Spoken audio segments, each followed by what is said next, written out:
म्हणजे मोक्ष मार्गाची लढाई ही एकट्यालाच लढायची आहे, हे एकदम सत्य आहे. परंतु धार्मिक कार्य करत असताना जसं आपण आता कुठल्या तरी एका गावामध्ये जायचं आणि आपल्याला सत्संग घ्यायचा आहे, मग आपण शोधतो की तिथं कोणी उपदेशी आहे का, मग त्या उपदेशीची कॉन्टॅक्ट करून मग आपण तिथं लोक जमा करतो. परंतु ज्या गावामध्ये उपदेशी नाही आहे मग त्या ठिकाणी आपल्याला जायचं आहे, मग तिथं संपर्क साधायचा कसा, की जसं स्वाध्यायची लोक असतात ते काय करतात, अनोळखी ठिकाणी जातात आणि त्यांचा एक अजेंडा असतो. नमस्कार, ते म्हणतात कोण आहे, काय नाही, तुमचं आमचं रक्ताचं नातं आहे, त्या हिशोबाने आम्ही तुम्हाला भेटायला आलो. तसं ते एक विचार घेऊन ते जातात. तर तसंच बाबांनी असं मार्गदर्शन करावं की अशा अनोळखी ठिकाणी गेल्यानंतर आपण कोणता विचार घेऊन जा, कारण डायरेक्ट त्यांना आपलं तत्वज्ञान सांगता येणार नाही, मग त्याला ओळख काय द्यायची, हे एक मला विचारायचं आहे. धन्यवाद. एक मी उत्तर देऊ बाबा याच्यावर छोटंसं. याच्यावरती एक मी विचार केला होता. हा वाला ना, याच्यावरती एक असा एक विचार केला होता. एक 2च मिनिटं बोलायचं होतं म्हणून. हा बोल. याच्यावरती एक असा विचार होता की सर्वात पहिले आपण त्यांना काय सांगायचं की बाबा हिंदू आहे ना, हे पूर्ण हिंदुस्थान मॅक्झिमम हिंदूंचं आहे, बरोबर. कट्टर हिंदू आपण आज म्हणतोय, याच्याचमुळे BJP शिवसेना आज निवडून येते. हिंदूंचा मूळ ग्रंथ गीता आहे आणि मी त्या गीतेला एकनिष्ठ मानणारे लोक आहे. आज तुम्हाला देवतांच्या भक्तीच्या नादी हे लावून ब्राह्मणांनी सुद्धा बिझनेस केलेला आहे. खऱ्या परमेश्वरांची भक्तीपासून तुम्हाला दूर लोटलेलं आहे. जी भक्ती 1 रुपया न देता पूर्ण भावनिक प्रकारे जी भक्ती, तिचं आज पूर्ण पैशांमध्ये रूपांतर करून टाकलेलं आहे. आणि गीता तुम्ही जशी जशी आयुष्यात उतरवसाल त्यांना लीळाचरित्रावरती घेऊन जाण्याचं काहीच काम नाही. एवढं अवघड त्यांना समजणार पण नाही स्टार्टिंगला. तर माझा असा विचार आहे की गीता हीच आपल्याला एक लिंक होऊ शकते अन्य लोकांशी संपर्क साधून त्यांना आपल्या जवळ करण्याची. बरोबर ना बाबा? ठीक आहे, पुढे बाबा सांग. हां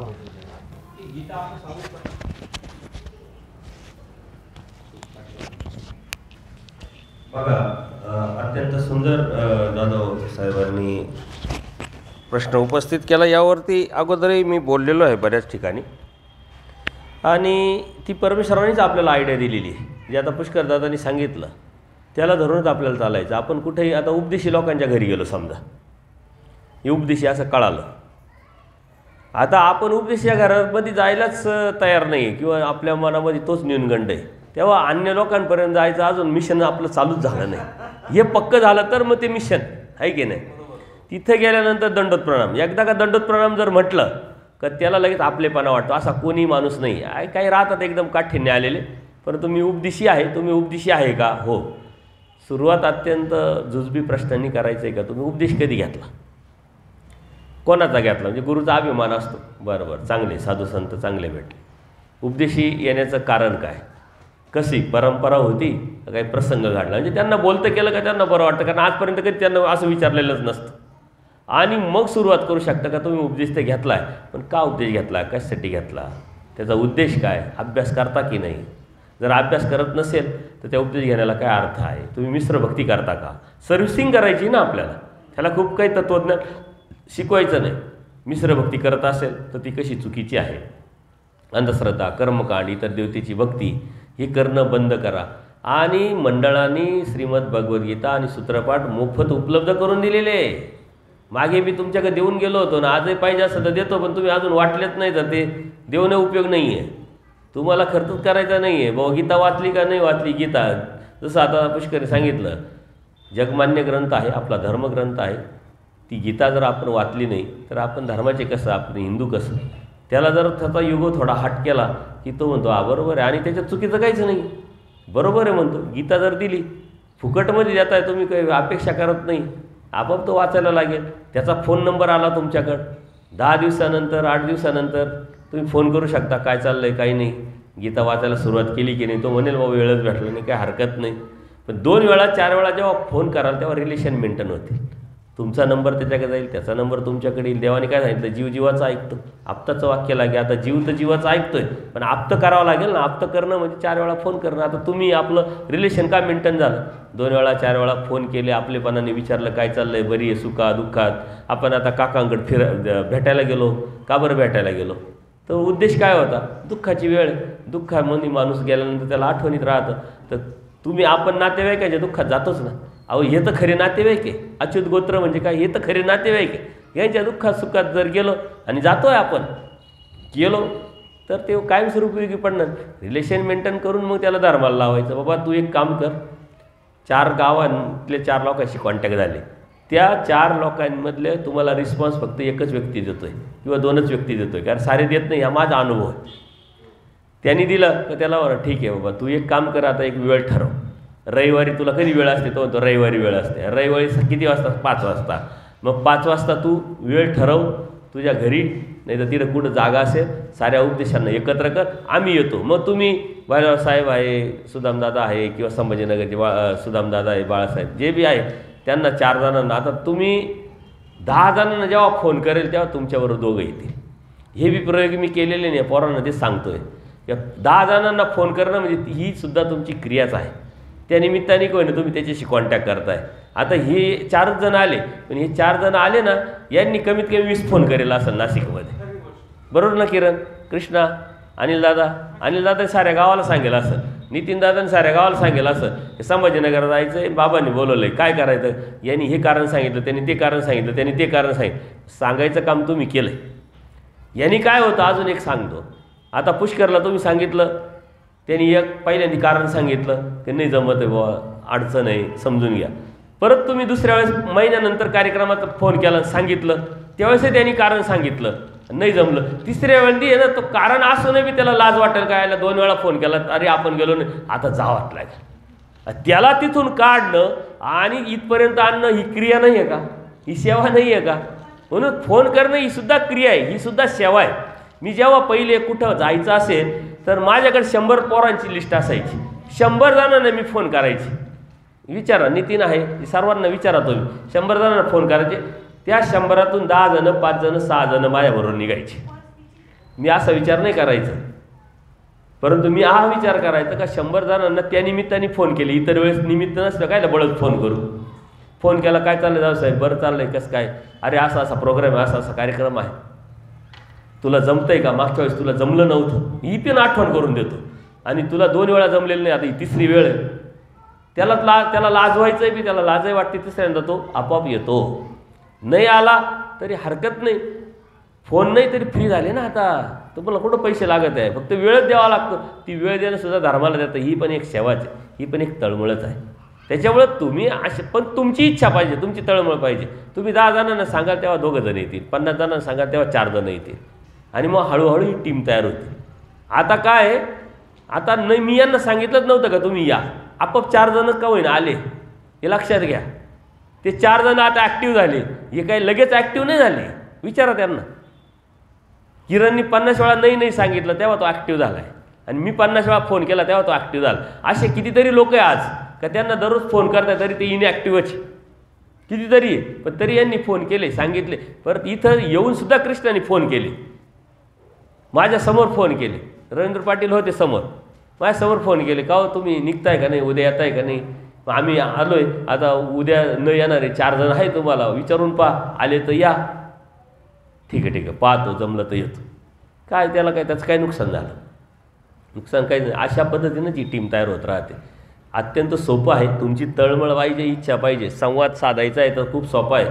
त्याला आपोआप प्रेम वाटेल की अरे हा माणूस कोण, कुठला, उपदेशी म्हणून आपल्या घरी आला, 4 गोष्टी सांगतोय. कारण आजपर्यंत त्याला कोणी सांगेलच नसतं, त्याच्या गुरुबानी सांगेल नसतं. ते तुम्ही सांगताय म्हटलं तर तुमच्याविषयी आपोआपच प्रेम होता. माझा अनुभव, वासनिक दशेतच मी कार्यक्रम घेतले, दीक्षात आत्ता घेतली, आत्ता ड्रेसमुळं पुढं आलो असं समजा, परंतु वासनिक दशेतच नाशिक सारं डवळून काढेल होतं. तुम्ही असंही समजू नका का वासनिकांचं लोक ऐकत नाही, असं नाही. मी कार्यक्रम घेतले, मला कॉन्फिडन्स का बरं मी बोलतोय, तर मला तसे अनुभव नाही ना. फक्त 50 लोकांच्या ऐवजी 10 लोक असतात, एवढाच फरक पडतो. परंतु ते 10 लोकातले 2 ॲक्टिव्ह झाले ना, तर मग ते 50 लोकांना मग कार्यक्रमाला लावित असतात, हे लक्षात घ्या. जेल रोडला 200 लोक असायचे, परंतु सत्संगाला 20 लोक असायचे, 7-8-10 बाया, 7-8-10 माणसं. पंचवटीमध्ये 500 लोक आहे उपदेशी. सत्संगाला किती असायचे किरणला विचार करा. शिरवाडेवणीला निम्मगाव उपदेशी. मी गेल्यानंतर किती लोक असायचे? 5-25 लोक. गोळेगावला तसंच. पण आज गोळेगाव सारं एकत्र. मी गेल्यानंतर आता गोळेगाव घराला लॉक करून सत्संगाला आलेलं. हा रिझल्ट आपोआप नाही भेटेल. किरणने ते एकदा अनुभव सांगितला होता. आम्ही जायचं आणि मग गाडी आली का पाहायचे लोक, मग यायचे. मग 10तले 2 यायचे, 4 यायचे. आता इथंही बी का आपल्या सकाळच्या सत्राला कोण असायचं? परंतु सत्र बंद झालं, तळमळं बंद झाली, उत्साह बंद झाला. कमी लोक आहे, मग उत्साह कमी, जास्त लोक असं काही नाही. आपण आपली ड्युटी करतो, आपण आपलं काम करतो. आपण उपकार करत नाही ना धर्मावर, ना देवावर, ना लोकांवर. आपण आपलं काम करतो. ही भावना जेव्हा तुम्हाला निर्माण होईल तेव्हा हे प्रश्नच नाही. आता हे झाल्यानंतर अन्य लोकांकडे जायचं आहे. ही स्वाध्यायी लोक 10-10 दिवस. माझा देहाचा मुलगा आहे कृष्ण, त्याचा एक मुलगा आहे, हे मित्र आहे त्याचा, आपला घोटीचा पाळदे म्हणून. त्याचं नावसुद्धा सांगतो, माझ्या बरं डोक्यात राहिलेलं आहे. गरीब परिस्थिती, आईवडील लहानपणीच वारले. त्याच्या बहिणीनं त्याला लहानसं मोठं केलं. तो शेती करायचा. कृष्णाच्या संपर्कात आला, माझ्या संपर्कात आला. मी त्याला समजावलं. मग स्वतःची शेती त्यांनी दुसऱ्याला करायला दिली होती, आता स्वतःची शेती करायला लाग, तू लहान नाही राहिला म्हटलं. त्यांनी स्वतःची शेती करायला लागला, ट्रक घेतली, बिझनेस करायला लागला. एका भावाला शेतीवर, दोघे भाऊ एकत्र राहायला लागले. म्हणलं हळूहळू तुमचे लग्न होणार, काही प्रॉब्लेम नाही. स्वाध्यायालाच वाढल्या गेला. एवढं गरीब परिस्थितीने एवढं फाईट, एवढा संघर्ष करून एकदा पिंपळगाव वसवंतला गेला. तिथून फोन केला आणि काका मी इकडं आलो नाही. म्हणलं कशाला आलो? आणि 10 दिवस आलो आहे. म्हणलं गाडी उभी कशासाठी आला? आणि स्वाध्याय काय कार्यक्रमाला, काय प्रोग्राम? काहीच नाही म्हणे. 10 दिवसासाठी 4 लाख मुलांना जबाबदारी दिलेली आहे, वही दिलेली आहे. सकाळी जायचं, बेल वाजवायची, जय श्रीकृष्ण म्हणायचं, नमस्कार करायचा. तुम्ही माणसं, मी माणूस माणसाकडे आला, हीच माणुसकी, हीच मानवता. काय घेणं नाही, तत्त्वज्ञान बोलायचं नाही, विचारायचं नाही, गीता सांगायची नाही, काहीच नाही. आम्ही स्वाध्यायी आहोत आणि तुम्हाला इच्छा असेल तर अशा अशा ठिकाणी स्वाध्यायाचा संध्याकाळचा 6 वाजता कार्यक्रम होतो. 100 घरं जेव्हा आम्ही फिरतो ते बी त्यांना सांगायचं, तुम्ही नका येऊ, तुमचे मुलं पाठवा, लहान मुलं, लहान मुली पाठवा. मुलांना संस्कार द्यायचे. 100 घरांमध्ये गेल्यानंतर 10च मुलं येतात आणि संध्याकाळी ते शिकवतात काय? प्रार्थना म्हणतात, वसुदेव वसुतम देव म्हणा मुलांना. ते मुलं घरी जाऊन सांगतात की काय काकानी काय शिकवलं. अशा पद्धतीचे स्वाध्याय वर्ग टीम तयार झाली. आपल्याला तर अन्य लोकांपर्यंत जायचं अजून आपलं मिशनच नाही आहे. हे जेव्हा आपलं तयार होईल, पक्कं होईल, जेव्हा लोक वाढतील आणि मग तुम्ही या गावात जातातच आहे ना, तर 10 घरं आहे ना उपदेशी, तर 10 घरं बिगर उपदेशाच्या घरी जा. दंडोत प्रणाम, काय चाललंय? बरं आहे, तब्येत बरी आहे. तो म्हणतो ओळख नाही पाळख नाही, तब्येतीचा विचार करतोय. तो कन्फ्युजन होतो, नाही ओळखीचे असावेत पण मी ओळखलेलं नाही आहे. तो म्हणतो तुम्ही मला ओळखलेलं नाही, मी तुम्हाला ओळखलेलं नाही आहे. मी एक धर्मनाथाने तुमच्याकडे आलेलो आहे. तुम्ही धार्मिकता करता का? करता कशासाठी करता? भगवद्गीता वाचता का? बिगर उपदेशाकडे जाण्याचं वेगळं आहे. आणि सत्संग ऐकेल ज्यांनी आहे त्याला हे दिलेलं आहे प्रॅक्टिकल, बिगर उपदेशी लोकांशी कसं बोलावं, उपदेशी लोकांशी कसं बोलावं. आता हे काही किरण बिगर उपदेशीच होता, अशी कितीतरी लोक आहे. अनिल बिगर उपदेशीच होता. कृष्ण त्यांचं गावाची परिस्थिती, गोळेगावची परिस्थिती बिकट होती. मी गेल्यानंतर 40-45 पोरांनी उपदेश घेतले आणि नंतर धर्माला लागले. त्याच्यामुळे बिगर उपदेशाला जर गेलं, उलट आपल्या उपदेशी लोकांपेक्षा बिगर उपदेशाला प्रेम जास्त आहे. हा माझा अनुभव आहे. धर्मावर त्याला काही सांगत नाही. आणि हा जरी उपदेशी असला तरी हा एखाद्या कोणत्या तरी साधूच्या बेटला बांधलेला आहे, खुट्याला बांधलेला आहे. हा आपण उठून आल्यानंतर तो लगेच गुरुबाला फोन करतो. हे त्यांचं काय लायका, त्या रिकामी उद्योग करतं. आणि याच्या मनात काय, मी वर्षातून एकदा गुरुबाला पंक्ती देतो, आता काय करायची गरज आहे?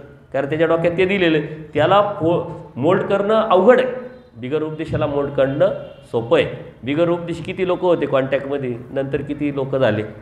या साऱ्या गोष्टी प्रयोगात ती सिद्ध झालेल्या आहे. फक्त आपला प्रोग्राम अजून फिक्स होतच नाही का, तर तुम्ही ॲक्टिव्ह होत नाही. प्रोग्राम आम्ही देत राहतो पण तुम्ही ॲक्टिव्ह होत नाही. तो प्रोग्राम पुढे सरकत नाही. नाही तर तुम्ही पहिल्यांदा कसं गेल्यानंतर काय बोलावं हा सुद्धा प्रोग्राम आम्ही देऊ, जातच नाही. तुम्ही अजून विचारलं का आम्हाला जायचं भाऊ काय बोलू, सुदामदादांनी विचारलं का, तुम्ही विचार, फक्त जाणार आहोत असं मागच्या वेळेस सांगितलं होतं. तसंच नांदेडवाल्यांना मी 4 वेळा सांगितलं, तर ते आता कार्यक्रम झाला, आता त्यांच्यात थोडंसं हे झालं, हा काम आहे ते काम आहे, अजून तरी माझा फोन चालू राहतो. आता चक्रराव अवतार दिनाच्या वेळेस तुम्हाला कॉन्फरन्सवरती मी मिटिंग घेतली होती का नाही, त्या कॉन्फरन्सवरती नांदेडचे जोडले होते. उद्देश काय? मला इथं यायला तुम्ही मानधन द्याल आणि पैसे भेटा, हा उद्देश आहे का? बरं, घेतला तर घेतला, नाही घेतला तर काय नुकसान काय? परंतु मी काय समजतो, ही धर्मसेवा आहे माझी तळमळी मी करल, पेरल, कधीतरी उगवल, त्यांनी काय फरक पडतो? त्याच्यामुळं प्रोग्राम सारे आहे. तुम्ही म्हणा, मला फोन करा की बाबा आम्ही उद्या आता ठरवलं आहे आणि उद्या ह्या गावात जाऊन 10 लोकांच्या बिगर उपदेशी लोकांकडे जाणार आहे. काय बोलावं? प्रोग्राम लगेच 0 मिनिटाला तुमच्या मोबाईलवरती राहील, हे लक्षात घ्या. उपदेशी लोकांकडे चाललो आहे, काय बोलावं? 0 मिनिटात तुमच्या मोबाईलवरती मी प्रोग्राम पाठवतो. काही प्रॉब्लेम नाही, तुम्ही ठरवा, फक्त ठरत नाही, बाकी दुसरं काहीच नाही. आणि श्रीकृष्ण महाराजांनी पूजनीय माईम भट्टांना कसं मोल्ड केलं, तीच आयडिया आपल्याला वापरायची. बाबा तू जन्ममृत्यूचा रोग लागलेला आहे, त्यातून निघण्यासाठी काही करतोय का नाही? मग श्रीकृष्ण महाराजांची भक्ती कर, भगवद्गीता आपला धर्मग्रंथ आहे, तिथपर्यंत तर आणा. असे कितीतरी लोक आहे माझ्या कॉन्टॅक्टमध्ये का श्रीकृष्ण महाराजांची भक्ती करताय. आता एक असं कुटुंब होतं की श्रीकृष्ण महाराजांची भक्ती करायला लागले, बाकी सारे फोटो हे देते स्वतःहूनच निघाले, नंतर मग पुढं सरकला. आत्ता मी एका जोडीला उपदेश देऊन आलो होतो, त्याच्या घरात देवपूजा नाही, पाठवलेली काहीच नाही, समजावलं आहे, सत्संग ऐकताय. आता मी इकडं आलो, ते साऱ्या घरातले स्वतःहून देव वगैरे जे आहे अन्य फोटो हे ते घेऊन आश्रमात आले होते द्यायला. त्यांना म्हटलं मी येईल कधीतरी, उचलून घेऊन येईल, टेन्शन घेऊ नका. ते स्वतःहून एवढी डिरिंग आले की ते स्वतःहून घेऊन आले होते. तर असं काही नाही आहे, समाजाला देण्यासारखं खूप आहे आणि हीच साधना आहे. हीच एवढं जरी केलं तरी देव भेटल, हे लिहून देतो स्टॅम्पवर. कारण देवाने हे सांगितलं, ते दास्य मोचे. दास्य कोणतं? दास्य काय करायचं आहे? दास्य फक्त पैसे द्यायचे आणि पंक्ती द्यायची, हे दास्य आहे काय? आश्रमाला पैसे देऊन आश्रम उभे करायचे, हे दास्य आहे का? हे दास्य आहे. याच्यामुळं खूप अवघड विषय नाही येतो, फक्त तुमची तयारी पाहिजे.